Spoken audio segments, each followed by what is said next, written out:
Right now in Ukraine, there are growing concerns about Russia's next move. The invaders now have control of Ukraine's nuclear power plant. Now, Ukraine's President Zelensky is warning that an explosion at the nuclear facility would be, quote, the end for everyone, the end for Europe. A senior defense leader says weapons from the recently approved $350 million aid package to Ukraine should arrive by next week.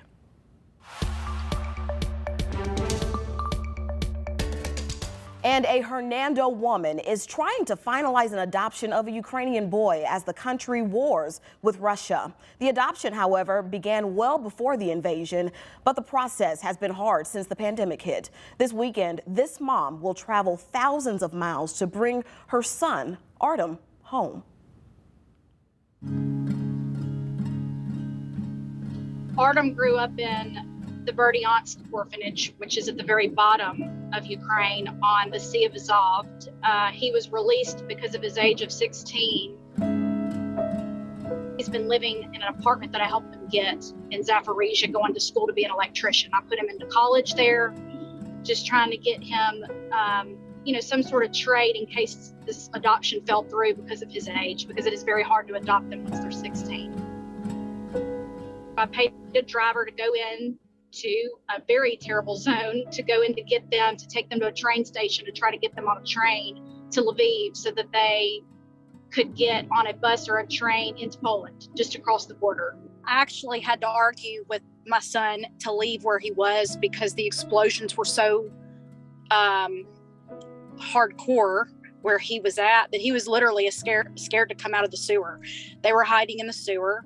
I had to get him to really understand how important it was that he leave the region that he's in.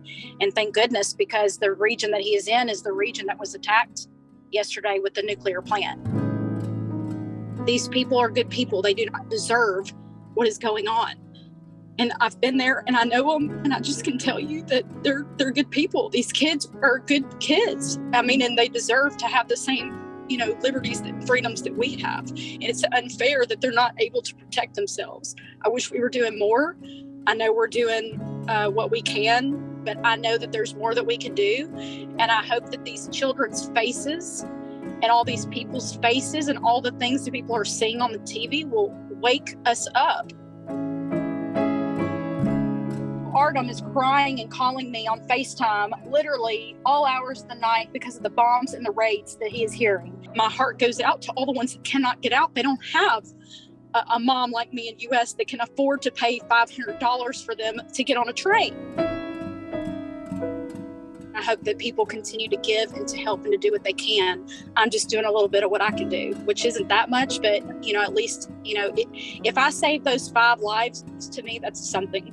Now that it's kind of out there and people are starting to talk about it, I hope it's continued to be talked about. It doesn't just go away when this is gone. Lindsey was able to find someone to get Artem to Poland and then to Germany. She is flying to Germany this Saturday, and Lindsey says a lot of orphans are being sent to other countries right now by busload. But she says if you can help, look into groups like Host Orphan Worldwide. To learn more as we follow her journey overseas and back, go to our website at abc24.com.